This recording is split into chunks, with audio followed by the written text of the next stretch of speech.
Eu vim gravar esse vídeo provocado por duas reportagens do canal Fórum, do Renato Rovai, que vocês podem acompanhar aqui no canal Fórum do YouTube, sobre o uso do leite como mensagem subliminar para supremacistas brancos.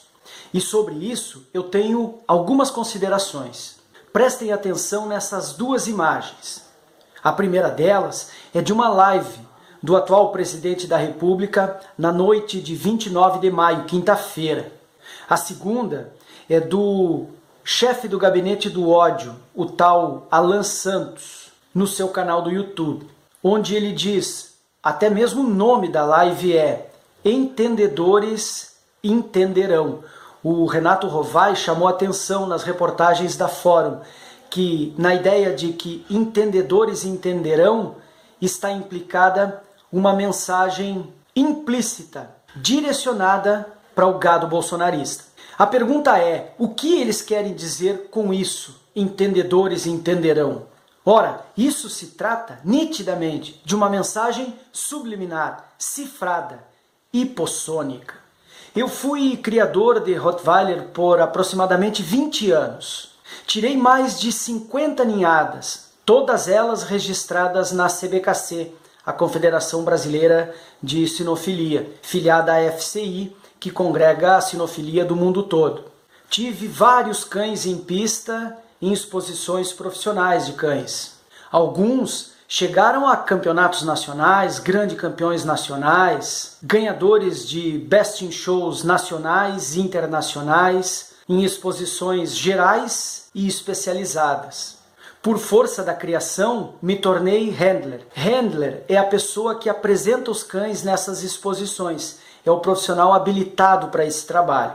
Por força também da criação, tive também uma escola de adestramento, que mantive por aproximadamente 17 anos. Treinando cães, aprendi muito sobre a sociabilidade e a psicologia humana. Um dos livros mais marcantes dessa fase da minha vida foi esse livro aqui, do Bruno Taus, Adestramento Sem Castigo. Saiu pela Nobel, edição que eu tenho é a de 91. Uma das técnicas mais largamente utilizadas em adestramento canino é a do Dog Whistle, que é esse instrumentozinho aqui. Eu usei muito esse instrumento.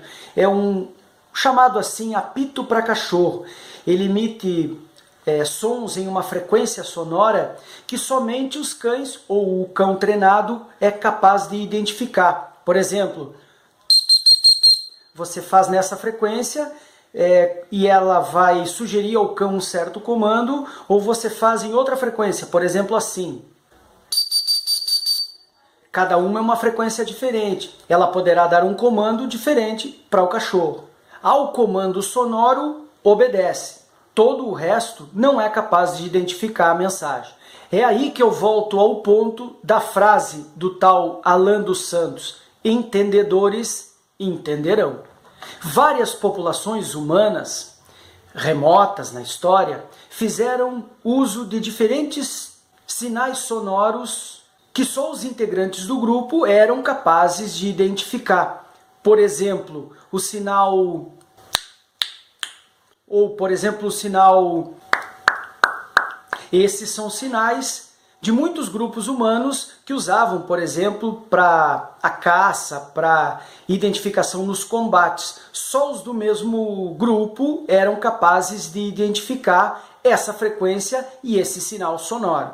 Os alfabetos modernos não possuem, inclusive, nem representações gráficas para identificar esses sinais sonoros. Quem demonstra isso é o Franz Boas, nesse livro aqui, Antropologia Cultural. Ali ele mostra como que diferentes populações fizeram uso distinto de diferentes sons, sonidos, para diferentes finalidades. E aí fica óbvio que o uso do leite é um dog whistle para um grupo determinado do bolsonarismo. É nitidamente uma mensagem cifrada para determinados grupos bolsonaristas, o que a gente tem popularmente chamado de gado bolsonarista. Mas não é só isso.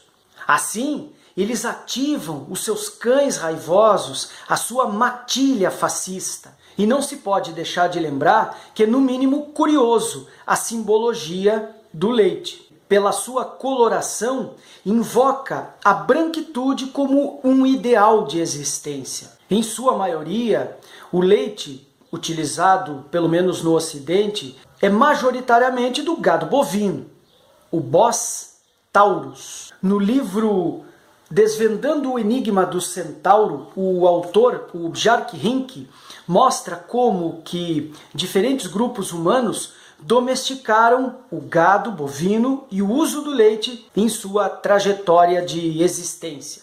De uma forma geral, o gado bovino se divide em dois grandes ramos: os europeus, os taurinos, e os indianos, asiáticos, digamos assim, os zebuínos. Geograficamente, eles se distribuíram, foram originalmente mais desenvolvidos na Europa, na Ásia e no norte da África, a África majoritariamente branca. Do ponto de vista cromático, o branco nem mesmo é uma cor, ele é um espectro, uma junção de todas as cores. Mas além da sua cor, o branco também invoca um outro símbolo. A supremacia branca, simbolizada no leite, também simboliza a supremacia masculina. O sêmen, por exemplo, com seu aspecto leitoso, quando é mais espesso, ele se traduz em fertilidade. Quando ele é mais ralo, menos espesso, ele sinaliza para a infertilidade, para a fraqueza, para a carência de potência.